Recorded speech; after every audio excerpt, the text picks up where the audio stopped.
Um dia a gente acorda e nota que as rugas estão aumentando, o fôlego diminuindo. É o peso da idade, ninguém está preparado para envelhecer. Mas é preciso se adaptar às mudanças do corpo. Quem vai explicar para a gente o que fazer é o psiquiatra homeopata Aloysio Andrade. Boa tarde, doutora Aloysio. Vamos anotar direitinho. Tudinho. Com atenção, né, doutora Aloysio?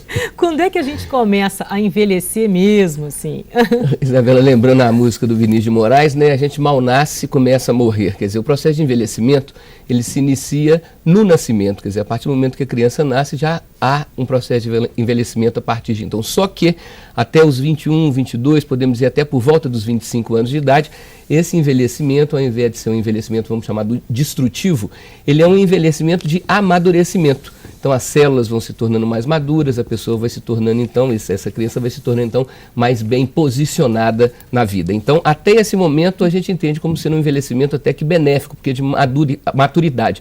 A partir daí é que a coisa começa a ficar mais complicada. A partir de E aí o quando? que ocorre? Na volta dos quando? 25, né? 25. Então a partir dos 25 anos até os 35, apesar da gente não ter tantas marcas externas desse envelhecimento, internamente os órgãos já não estão funcionando tão bem. Mas é a partir dos 35, aí sim, que se a pessoa não toma cuidado, o processo é muito acelerado, muito acentuado. Ela sente mais rugas, isso. cabelos brancos e essa incapacidade que Isabela falou da respiração, mas que é uma incapacidade ou uma dificuldade física como um todo. Então, só falou a partir de 35. A partir dos 35 a pessoa tem que tomar mais cuidado, porque aí as marcas ficam mais visíveis. O processo se torna mais acelerado. Mas a gente vê, por exemplo, hoje, pessoas com 80 anos, assim, às vezes que estão bacanas, nem em relação a rugas, não é inteiras mesmo, consegue caminhar sem sentir dor. Né? Isso, por que acontece isso? Nos mostra, Isabela, que o corpo humano está preparado para viver muito mais anos do que a gente vive hoje. Né? Lembrando, a idade média de morte dos índios no Brasil antes do descobrimento era 22, 23 anos de idade. Né? Hoje nós temos expectativas de vida, em alguns casos, acima de 80 anos. Então, é possível ter uma boa qualidade de vida apesar do envelhecimento. Só que isso não acontece, Larry, de uma forma gratuita.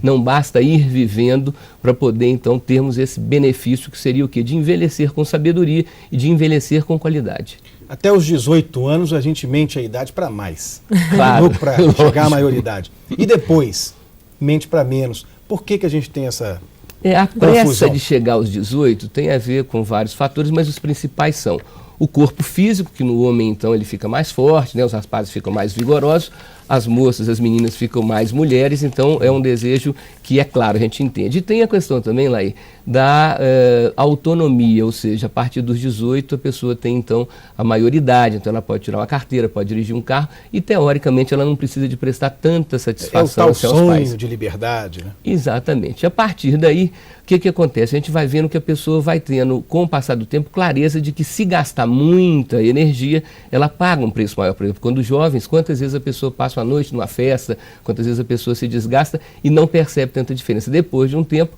uma noite mal dormida demora-se 3, 4 dias para recuperar. Então essa economia talvez seja a grande virtude da idade mais provecta, como a gente chama, da idade mais madura do envelhecimento. Você fica menos desperdiçado. Aliás, Guimarães Rosa tem uma frase muito boa, ele diz assim: juventude, tarefa para se desmentir mais tarde, justamente pelo tanto de exagero que a gente costuma cometer.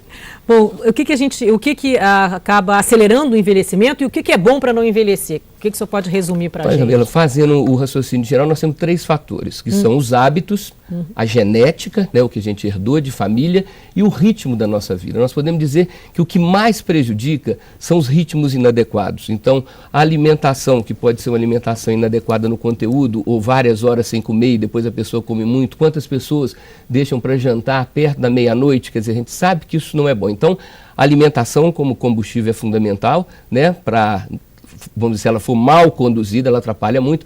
Os hábitos de atividade física, Isabela, a gente tem falado isso, talvez seja o fator que a pessoa mais possa transformar a sua vida de uma maneira simples, seja começando uma atividade física. É fundamental.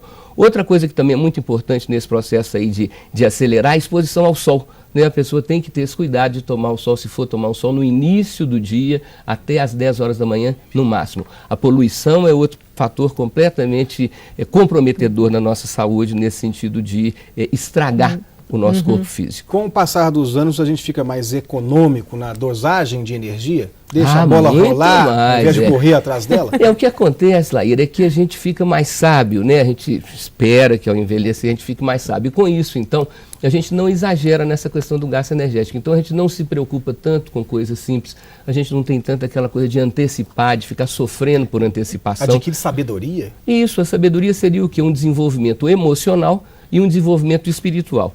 O emocional, esse desenvolvimento vai nos ajudar a não ficarmos gastando energia com coisas bobas, não ficar convivendo com gente chata, com gente problemática. Você desvia dessas coisas que no momento inicial você quer enfrentar, você quer encarar, né?